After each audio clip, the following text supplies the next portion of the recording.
In this tutorial, I'll explain what a Yagi-Uda antenna is and how to build one. The antennas built in this tutorial are intended for test and educational purpose and should be used indoors. The antennas are constructed in such a way so it can be easily disassembled and its parts can be reused in other antenna projects. The antennas are not properly constructed and the antenna performance can be improved by using better materials, parts, or another way of construction. The Yagi-Uda antenna, also known as Yagi antenna, is a directional high-gain antenna.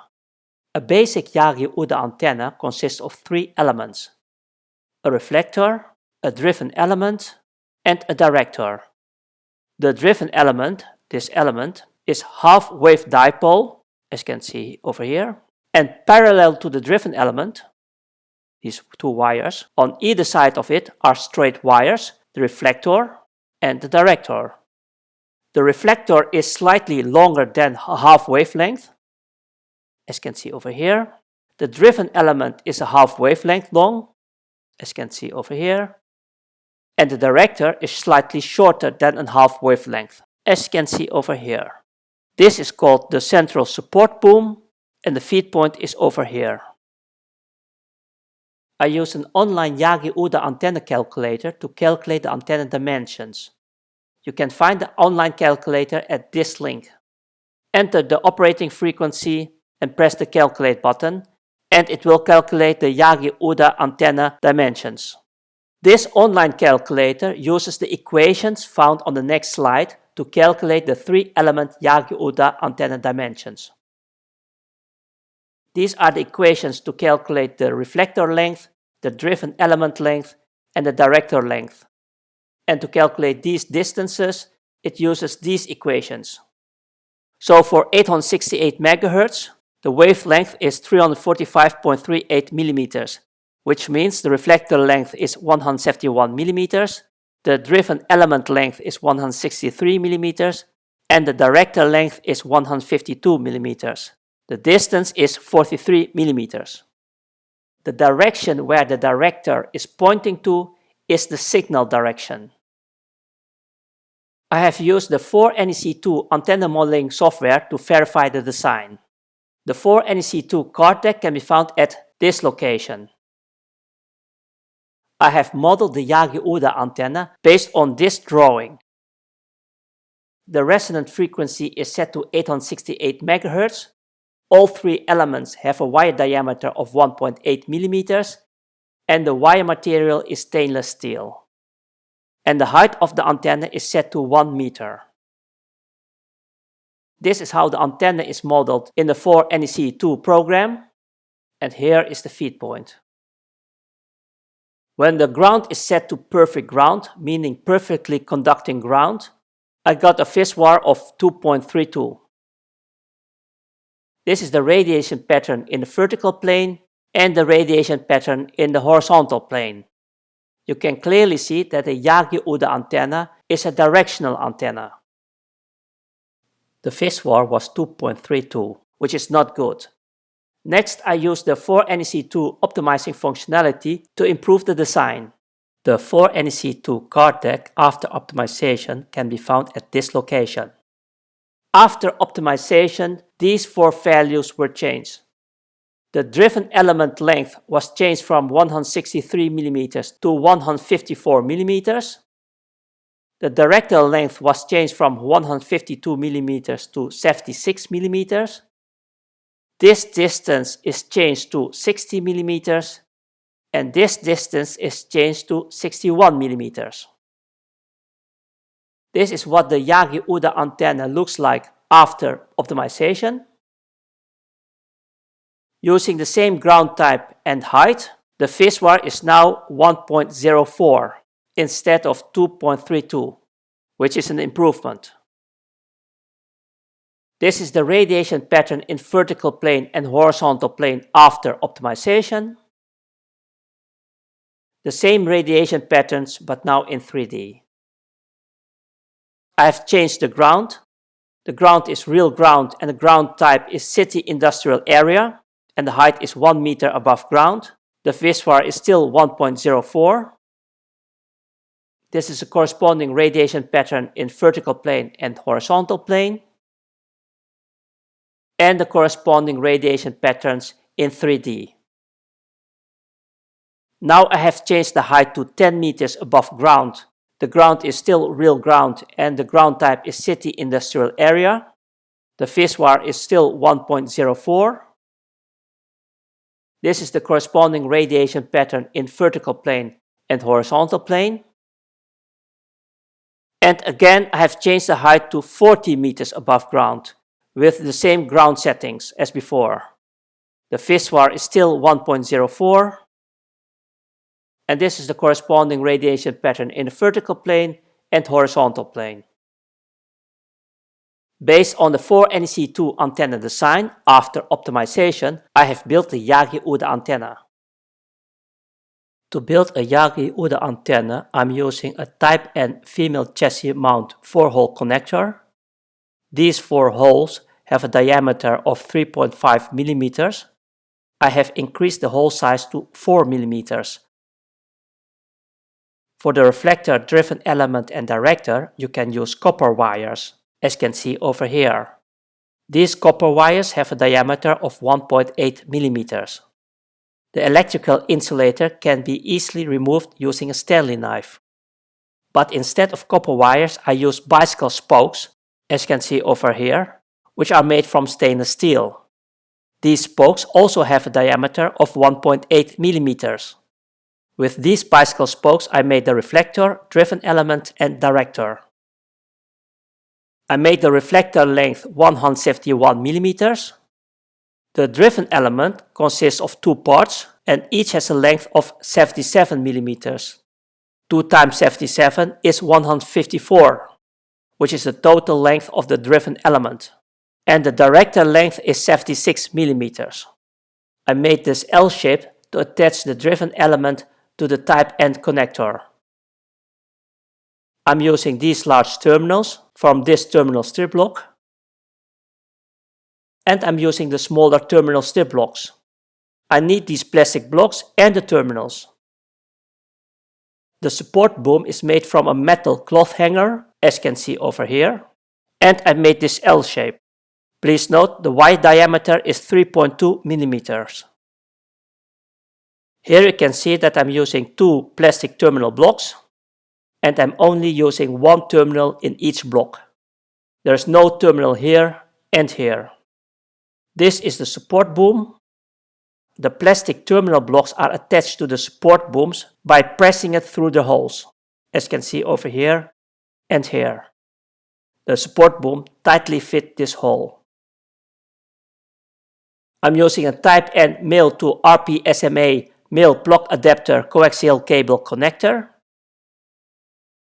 And I'm using an RF coaxial cable RG316 length 20 cm with Type N male plug right angle to SMA male connector, as you can see over here. I'm using M4 bolts with a length of 10 mm, but preferably use bolts with a length of 12 mm.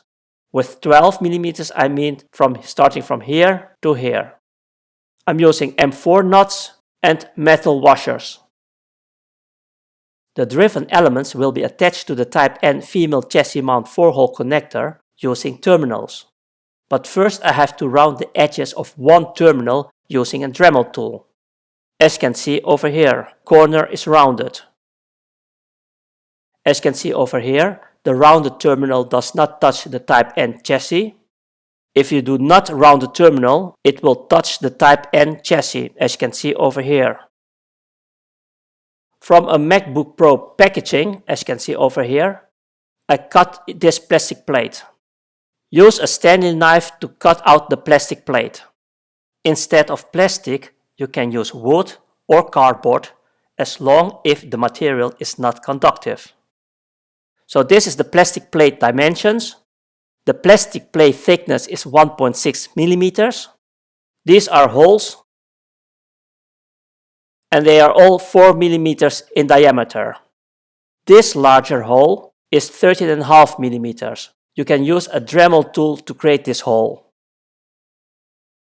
This is the plastic plate, and you can see I have marked out the locations where the holes needs to be drilled. And as you can see, the plastic plate has a thickness of 1.6 millimeters. This is the plastic plate with all the holes drilled. Well, this hole is not drilled, it is cut out with a Dremel tool. Here you can see the plastic plate attached to the Type N connector, the top view and the bottom view. The terminals are attached. Only this terminal has a rounded corner. The driven elements are attached, as you can see, and the support boom here and here are also attached. This is the driven element, and these are the support booms. Attach the reflector and the director. This is the bottom view, the terminal strip block and the reflector, and at the opposite end, a terminal strip block, but now with the director. The director and the driven element, and here a close-up of the reflector, the driven element, and the director, and the support booms. This is the Yagi-Uda antenna.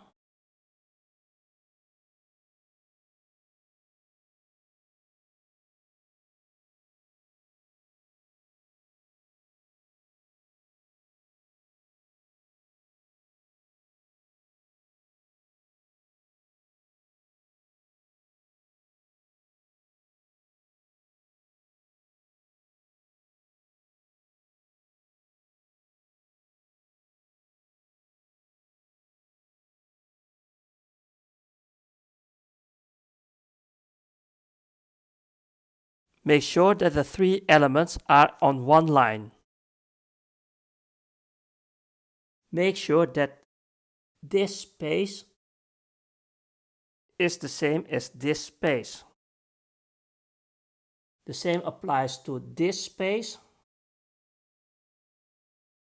It must be the same as this space. The Yagi-Uda antenna is clamped to the test rig. The test rig is explained in tutorial 40. A front view close up. Again, a front view close up. Make sure the coax cable does not touch the antenna or the test rig. The antenna analyzer measuring the Yagi-Uda antenna parameters. These are the Yagi-Uda measured antenna parameters. The phase VAR is approximately 1.3. The impedance is approximately 63 ohms, which is not good, should be approximately 50 ohms. And S11 is approximately minus 19 dB. This is the corresponding phase VAR plot and the corresponding S11 plot. And this is the corresponding impedance plot. Here are some lessons learned. It is not recommended to use the RF coaxial cable RG316. If you bend the coax cable, this cable, the antenna analyzer will show a different result. Use a better quality, meaning a thicker coax cable, for example RG58. The RG58 has lower signal loss, but it is less flexible compared to the RG316. I have also noticed that if you point the active element downwards, this is the active element, you will get better antenna measurements. Also, minimize the use of bolts and nuts. So these bolts and nuts are not needed, so you can remove these. Also, minimize the use of terminals. This is a better design. Why? Because it reduces the gap size and avoids the use of a terminal.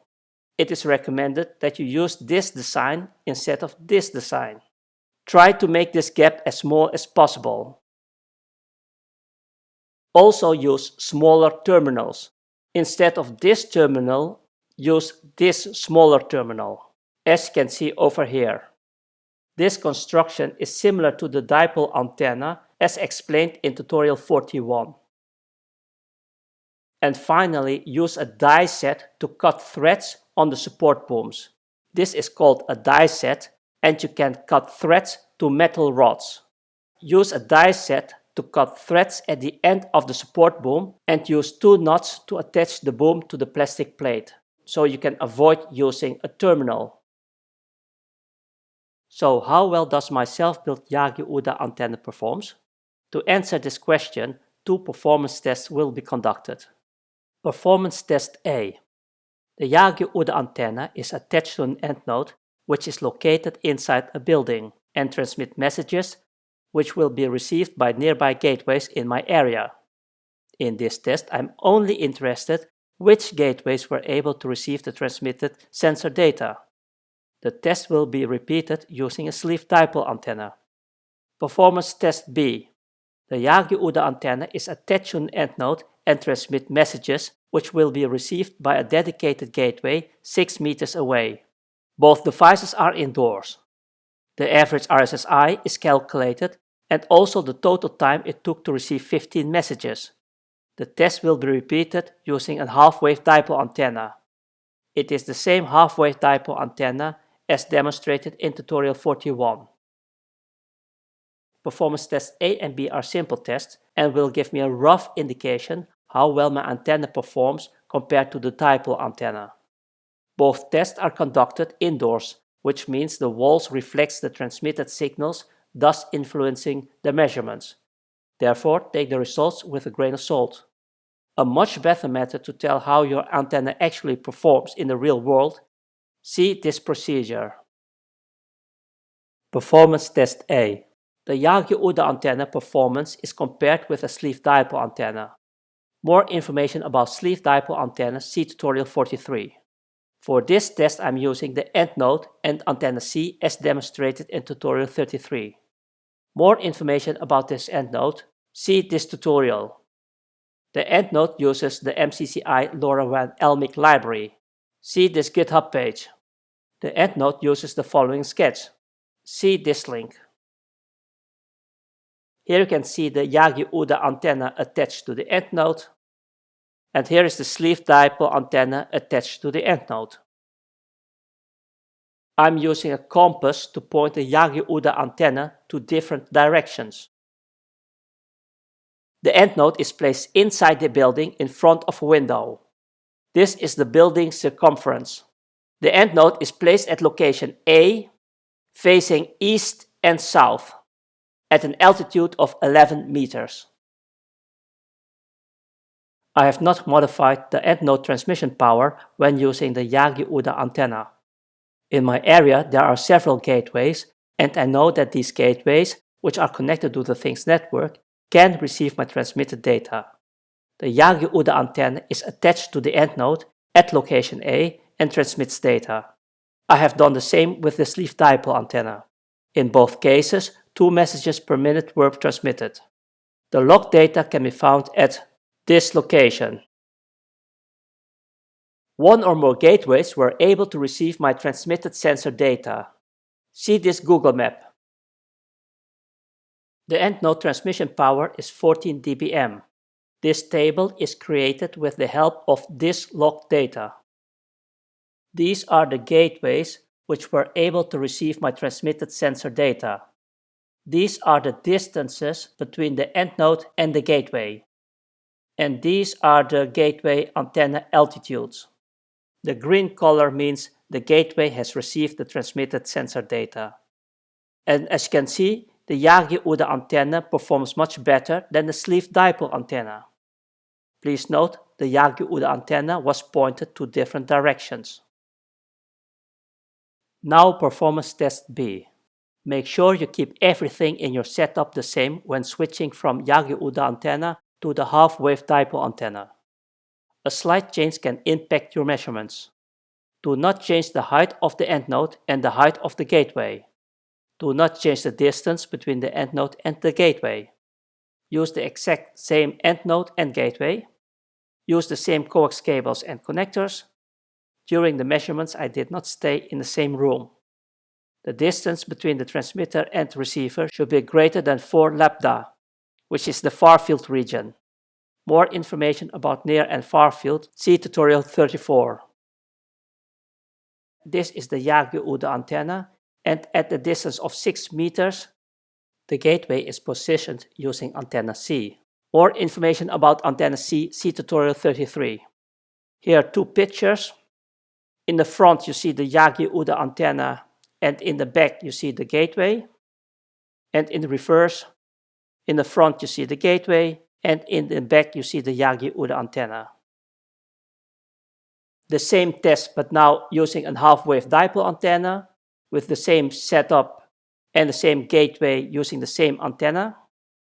Again, two pictures. In the front you see the half-wave dipole antenna, and in the background you see the same gateway, and in reverse the same gateway, and in the background the half-wave dipole antenna. And this is the half-wave dipole antenna which is used in this setup. The half-wave dipole antenna is explained in tutorial 41. The half-wave dipole antenna has these antenna parameters. Performance test B log data can be found at this location. The average RSSI when using the half-wave dipole antenna is minus 28 dBm. And the average RSSI when using the Yagi-Uda antenna is minus 22.1 dBm, which means the Yagi-Uda antenna performs better than the half-wave dipole antenna. The time it took for the gateway to receive the 15 messages from the end node using the half-wave dipole antenna is 15 minutes, and using the Yagi-Uda antenna is also 15 minutes. The Arduino sketch is configured to transmit one message per minute. In a perfect situation, it should take 15 to 16 minutes to transmit these 15 messages. Conclusion. Based on the average RSSI test results and the results from performance test A, the Yagi-Uda antenna performs better compared to the sleeve dipole antenna. But the Yagi-Uda antenna is a directional antenna. You need to point it to the correct direction. The sleeve dipole antenna is an omnidirectional antenna. Some remarks.